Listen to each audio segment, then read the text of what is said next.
사랑하는 여러분, 우리는 지금 신약성경 요한복음의 말씀을 통하여 복음의 신앙, 예배자의 신앙이라는 주제로 하나님이 주시는 말씀의 은혜를 나누고 있습니다.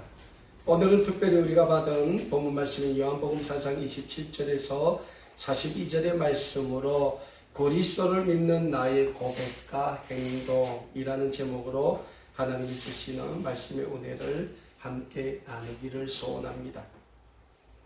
우리는 신약성경 요한복음 4장의 말씀을 통하여 제자들과 함께 유대를 떠나 갈릴리 지역으로 가시던 예수님께서 사마리아 지역의 수가라는 마을에서 한 여인과 말씀하시는 모습을 통하여 예수님이 우리에게 주시고자 하시는 영생의 삶은 어떤 삶인가에 대하여 배우고 있습니다. 우리가 요한복음 4장의 말씀을 통하여 배웠지만 예수님이 우리에게 주시고자 하시는 영생의 삶은 첫 번째로 영원히 목마르지 않는 삶이다라는 영적인 진리입니다. 다시 말씀드려서 예수 그리스도를 믿는 모든 믿음의 사람들은 영생의 삶을 살게 된다라는 영적인 사실이 됩니다. 우리가 예수님을 믿어 의에 이르고 예수님을 믿어 영생의 삶을 살게 되면 그 순간부터 우리의 삶은 과거의 우리의 삶, 즉 인생의 여러 문제에 이리저리 얽혀 실패하고 그래서 인생에 대한 회의감으로 인한 고민으로 살아가던 그런 삶이 아닌 영원히 목마르지 않는 하나님의 말씀에 순종함으로 결코 실패하지 않는 삶을 살아가게 된다는 영적인 사실입니다. 무엇보다 우리가 하나님의 말씀 속에 산다는 것은 진리가 되시고 생명이 되시는 예수님 안에서 살아간다라는 사실입니다. 그리고 우리가 우리의 삶에 있어서 영원한 진리가 되시고 생명이 되시는 예수님 안에서 살아갈 때 하나님은 성령님을 통하여 우리에게 영원히 목마르지 않는 삶, 즉 영생의 삶을 주시게 되는 겁니다. 그래서 예수님은 사마리아의 수가성 여인에게 요한복음 4장 14절의 말씀에서 내가 주는 물을 마시는 자는 영원히 목마르지 아니하리니 내가 주는 물은 그 속에서 영생하도록 솟아나는 샘물이 될 것이다 라고 말씀하신 겁니다. 예수님이 수가성 여인하고 말씀하면서 내가 주는 물이라고 했습니다. 그러니까 예수님이 우리에게 주는 물, 예수님이 우리에게 주시는 삶이죠. 그 삶은 영원히 목마르지 않는다는 거예요. 사랑하는 여러분, 우리가 이 세상을 살아가면서 얼마나 많은 고민이 있습니까? 자녀에 대한 고민이 있죠. 가정에 대한 고민이 있죠. 삶에 대한 고민이 있죠. 경제적인 고민이 있죠. 우리의 삶에는 끊임없이 이 고민이 끊이지 않아요. 그 고민이 계속 이어지면 우리의 삶에서 어떤 문제가 생깁니까? 갈등이 생겨요. 부부와의 갈등이 있을 수도 있고 자녀와의 갈등이 있을 수도 있고 많은 갈등, 사회적인 갈등이 있을 수 있고 그런 갈등 속에서 살다 나면 언젠가는 우리의 삶에 어느 순간에 닥쳐오는 하나의 문제점이 있는데 그 문제점이 뭡니까? 내 인생에 대한 회의감이라는 거예요. 내가 뭘 위해서 살았냐? 내가 뭘 위해서 목숨을 걸고 이 땅에까지 왔냐라는 삶에 대한 회의감이 든다는 거예요. 저는 가끔 뉴스를 통해서 접하지만은 그렇게 목숨을 걸고 자유를 찾아 신앙을 찾아 이 땅까지 온 우리 고향에서 온 분들이 집에서 시체로 발견됐다. 자살했겠죠. 그들이 처음에 이 세상에 올 때는 많은 꿈에 부풀어서 왔을 거예요. 근데 왜 그럴까요? 왜 그런 극단적인 삶의 선택을 할 수밖에 없었을까라고 했을 때는 그들의 이 삶 가운데 닥치는 수많은 고민들로 인한 갈등, 그 갈등 가운데서 어느 순간에 그 삶에 닥쳐오는 회의감 때문이라는 거예요. 요한복음에 기록되어 있는 이 사마리아 지역의 수가성의 이 여인도 똑같은 삶의 고민이 있었어요. 이 여인이 안고 있는 가장 큰 고민이 뭡니까? 남편이 6명이라는 거예요. 근데 지금까지 그 남편들이 다 남편이냐? 아니라는 거예요. 일시적으로 동거하고 살았던 동거남이겠죠.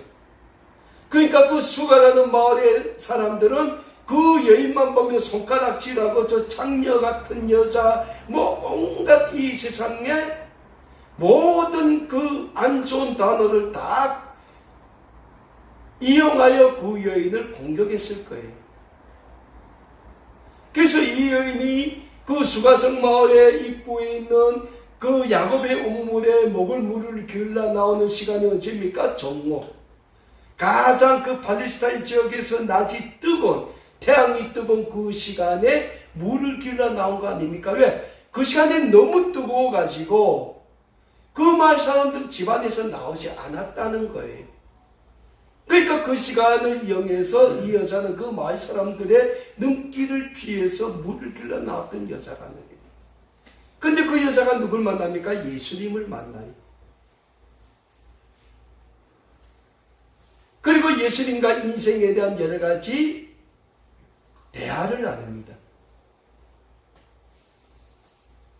처음에는 물에 대한, 사람이 마시는 물에 대한 대화를 나눠요. 사람의 살아가는 데 있어서 반드시 필요한 물에 대한 대화를 나눠요.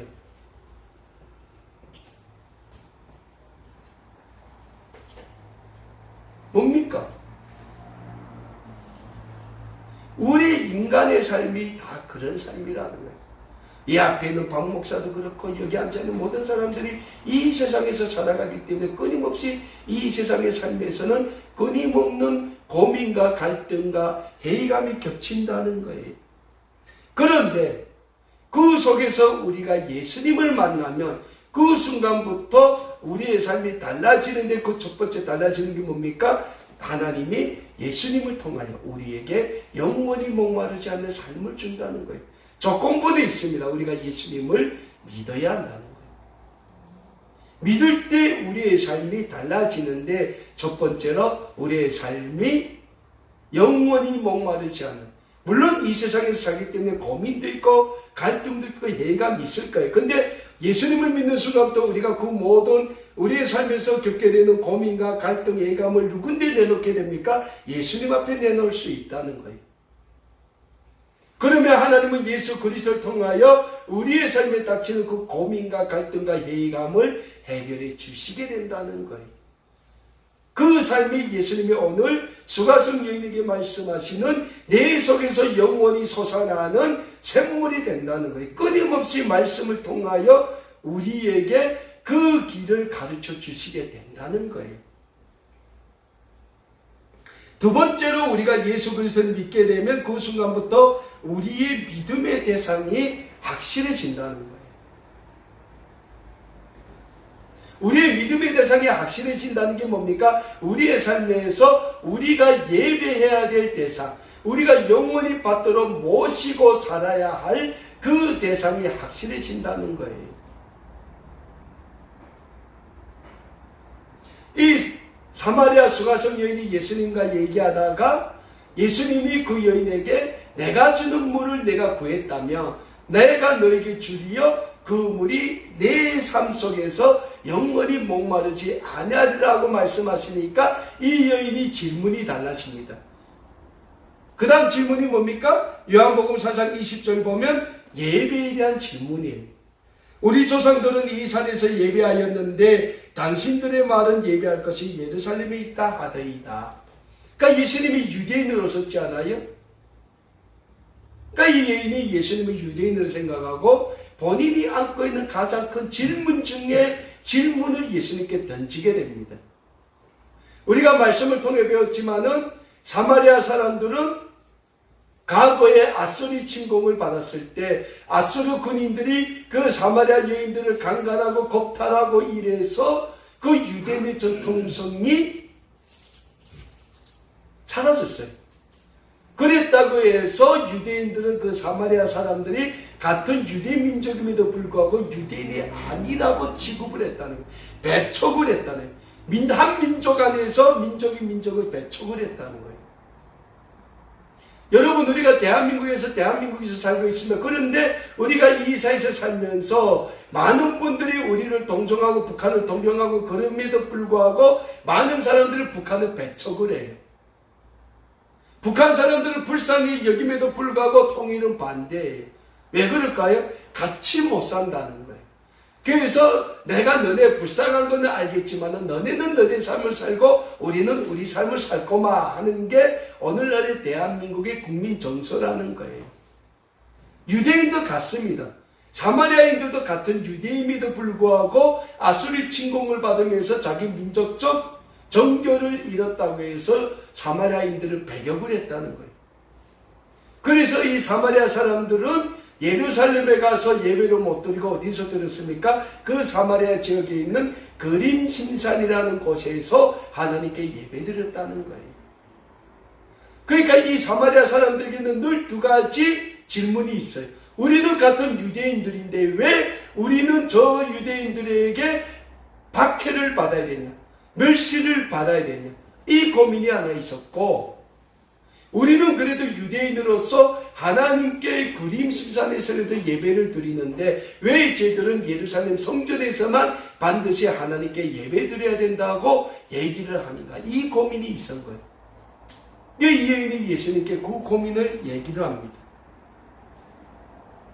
그런데 사랑하는 여러분, 수가성 여인의 이 질문에 예수님은 무엇이라고 대답합니까? 요한복음 4장 21절 말씀입니다. 예수께서 이르시되 여자여 내 말을 믿으라. 이 산에서도 말고 예루살렘에서도 말고 너희가 아버지께 예배할 때가 이르리라 라고 말씀하셨어요.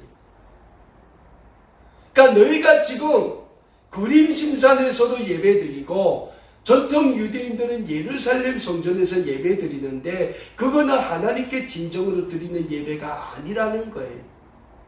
그럼 그건 예배가 아니고 뭘까요? 그들은 하나의 종교적인 의식으로 하나님께 예배드린다라는 거예요.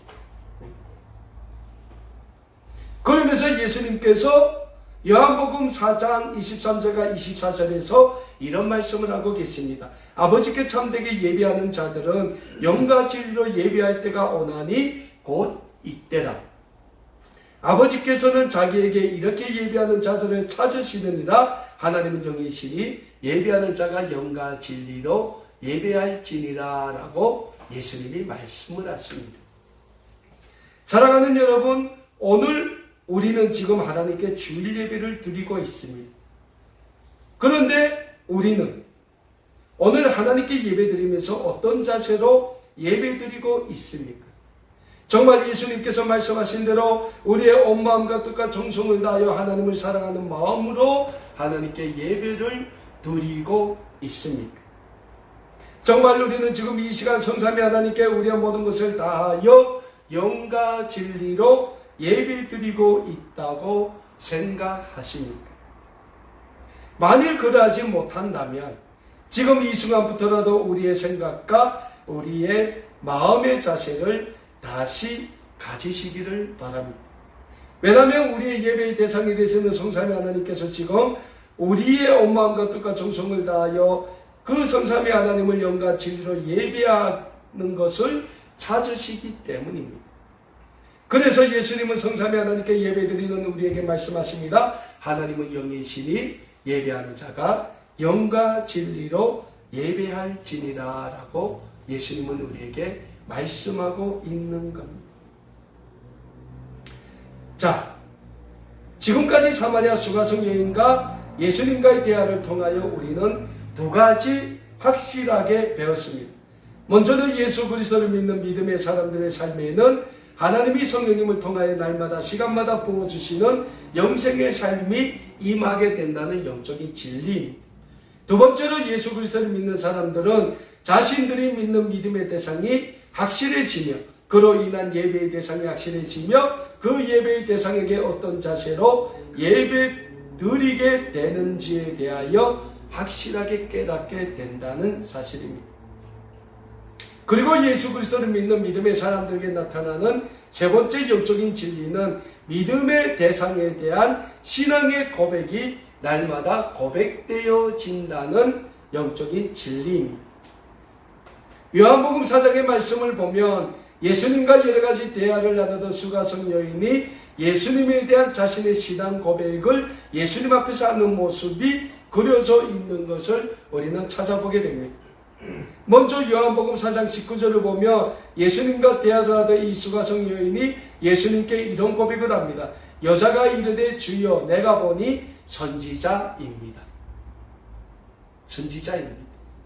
그러니까 그때 당시 유대인들에게 있어서 선지자는 가장 큰 영적인 존재예요. 근데 이 수가성 여인이 예수님과 대화를 나누는 가정에 자기에게 남편이 과거에 5명이 있었고 지금 6번째 사는 남자도 남편이 아니라는 것은 자기가 고백하는데 예수님이 먼저 말씀을 하시는 거예요. 그리고 예수님이 말씀하시는 모든 것이 이 세상 사람들이 얘기하는 것과 전혀 다른 영적인 차원의 말씀이라는 걸 이 여인이 깨닫게 된 거예요. 그래서 19절 말씀에서 이 여인이 뭡니까? 주여 내가 보니 선지자입니다 라고 고백을 하는 거예요. 아주 기초적인 신앙의 고백을 하고 있다는 겁니다. 그리고 또 예수님과 많은 대화를 나누는 가정에 요한복음 4장 29절을 보면 이 수가성 여인이 물을 길러 자기가 살아가는 데 있어서 물이 필요한데 그 물을 길러놨던 물동이를 그 야곱의 우물에 내버려 두고 동네로 뛰어 들어가서 동네 사람들에게 외치는데 뭐라고 외칩니까? 29절을 보면 내가 행한 모든 일을 내게 말한 사람을 와서 보라 이는 그리스도가 아니냐 라고 고백을 하는 거예요. 자 19절에서는 선지자라고 했어요. 주여 내가 보니 선지자입니다 라고 했는데 29절을 보면 이가 그리스도가 아니냐. 그리스도는 유대인들이 과거의 선지자들이 예언을 통하여 기다리던 메시아예요. 그러니까 뭡니까? 이는 메시아가 아니냐라고 고백을 하는 거예요. 원초적인 고백은 예수님 앞에서 했는데 이제는 그 예수님에 대한 절대적인 신앙 고백을 선포하는 거예요. 마을에 들어가서 마을 사람들 앞에서 선포하는 거예요. 사랑하는 여러분, 예수님을 믿는 믿음의 사람들은 예수님을 나의 영원한 구원의 주님으로 받아들이고 모시고 따르겠습니다라는 신앙 고백으로부터 우러나오는 신앙의 고백, 믿음의 고백들이 그 삶 가운데서 날마다 시간마다 고백되어진다는 영적인 진리를 믿으시길 바랍니다. 그런데 반대로 내가 예수님을 믿어요. 근데 내 삶에서 예수님에 대한 신앙 고백이 없어요. 믿음의 고백이 없어요. 그러면 과연 내 삶은 예수님을 믿는 믿음의 고백, 신앙, 믿음의 삶, 신앙의 삶이 될까요? 아니라는 거예요. 예수님을 믿는 사람들은 그 믿는 순간부터 그 삶 가운데서 날마다 예수님에 대한 신앙 고백이 우러나와야 된다는 거예요.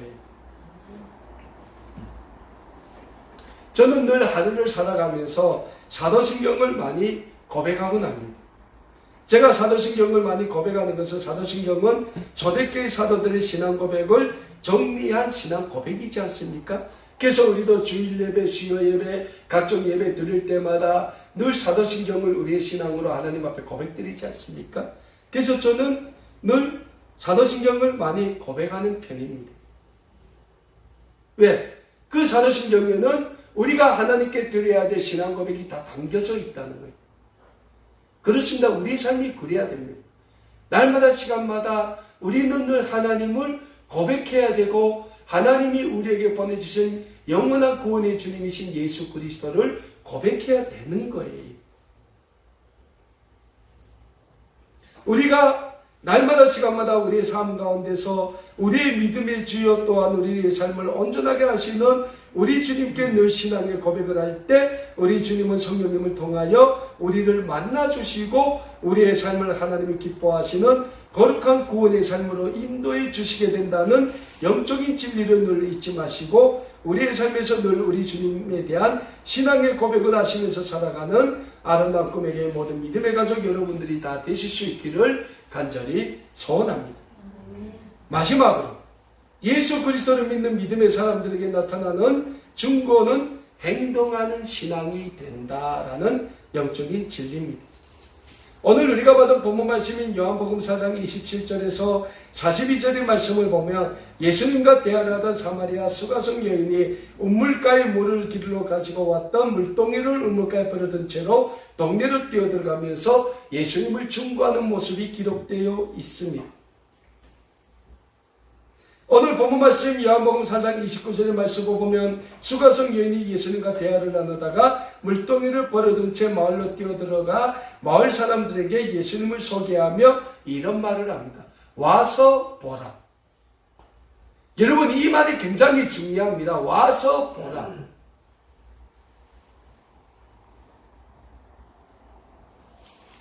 우리가 잘 알지만 이 수가성 여인이 어떤 여인입니까? 자신의 떳떳하지 못한 삶 때문에 그 수가성 마을의 사람들의 눈길을 피해 살았던 여인이에요. 그래서 이 여인은 겨우 하루를 살면서 집에서 나오는 시간이 없어요. 오직 나오는 시간이라면 물을 기르려 그 뜨거운 정오에 야곱의 우물가에 물 길러 나오는 시간밖에 없어요. 그리고 집에서 거의 안 나온다는 거예요. 왜? 나오면 마을 사람들이 그 여인만 보면 수근수근거리고 손가락질하면서 비난하기 때문에. 왜? 남자가 너무 많은 거예요. 응? 그래서 이 여인은 마을 사람들이 눈길을 피해 거의 집에서 안 나오던 여인이에요. 근데 이 여인이 예수님을 만나고 예수님을 자신의 구원의 주님으로 받아들이는 순간 그 삶이 바뀌어요. 어떻게 바뀝니까? 행동하는 신앙으로 바뀐다는 거예요. 그래서 자기가 물을 길러왔던 그 물동이를 우물에 버려두고 마을로 뛰어들어가 뭐라고 말하면 미칩니까? 내가 궁금했던 모든 것, 나의 각오를 다 알고 말하는 이 사람이 그리스도가 아니냐? 와서 보라. 전도를 했다는 거예요. 그러니까 마을 사람들도 깜짝 놀란. 아니, 저 여자는 우리 눈길을 피해 집에서 나오지도 않던 여자인데 갑자기 마을 그 오구에 서서 외치는 거예요. 내가 그리스도를 만났으니 와서 그를 보십시오 라고 소리를 지르는 거예요. 그랬더니 마을 사람들이 더 이상하지 않아요? 그래서 아마 그런 사람들도 있었죠. 저 여자가 미쳤냐.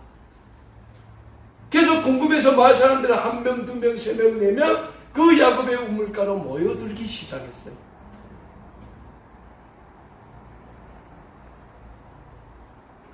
여러분, 이 모습은 이 세상의 잣대와 이 세상의 기준에서는 도저히 이루어질 수 없는 사건이에요. 왜? 그 여인이 그 수가성이라는 마을에서 그렇게 명망이 높고 떳떳하고 그런 여인도 아니에요. 그 마을에서 제일 비난받고 제일 인생의 밑바닥에 있던 여인이에요. 근데 그러한 한 여인이 마을에 들어가 마을 사람들에게 예수 그리스도를 증거했다는 거예요. 더 놀라운 건 그 여인의 그 말을 듣고 그 수가성의 많은 사람들이 예수님께 모여왔다는 것은 더 놀라운 사실이 아닐 수가 없다는 겁니다. 그리고 그 야곱의 우물에서 예수님의 말씀을 들은 사마리아 사람들이 예수님을 마을로 초청합니다. 그리고 예수님께 말합니다. 예수님, 우리 마을에 며칠 더 있다가 가십시오. 그건 뭡니까? 우리가 궁금한 게 너무 많습니다. 그 궁금한 걸 예수님께 듣고 싶으니 예수님 우리 마을에 며칠 더 있다 가십시오. 그리고 예수님은 그 사마리아 마을에 며칠 더 유하게 됩니다. 사랑하는 여러분, 우리가 예수 그리스도를 믿는다면 우리는 그 예수 그리스도를 담대히 증거하는, 행동하는 신앙, 실천하는 신앙을 살아야 됩니다.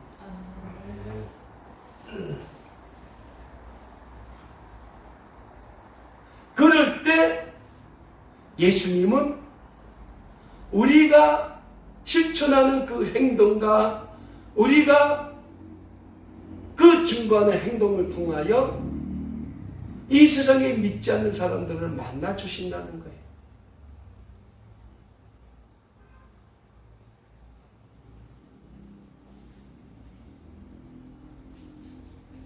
신약성경 맨 앞에 기록되어 있는 마태복음, 마가복음, 누가복음, 요한복음의 사복음서를 보면 예수님께서 이 세상에 오셔서 하나님 나라를 위한 공생의 사역을 하면서 맨 처음 하신 사역이 있어요. 그게 뭐냐면 제자들을 세웠었어요.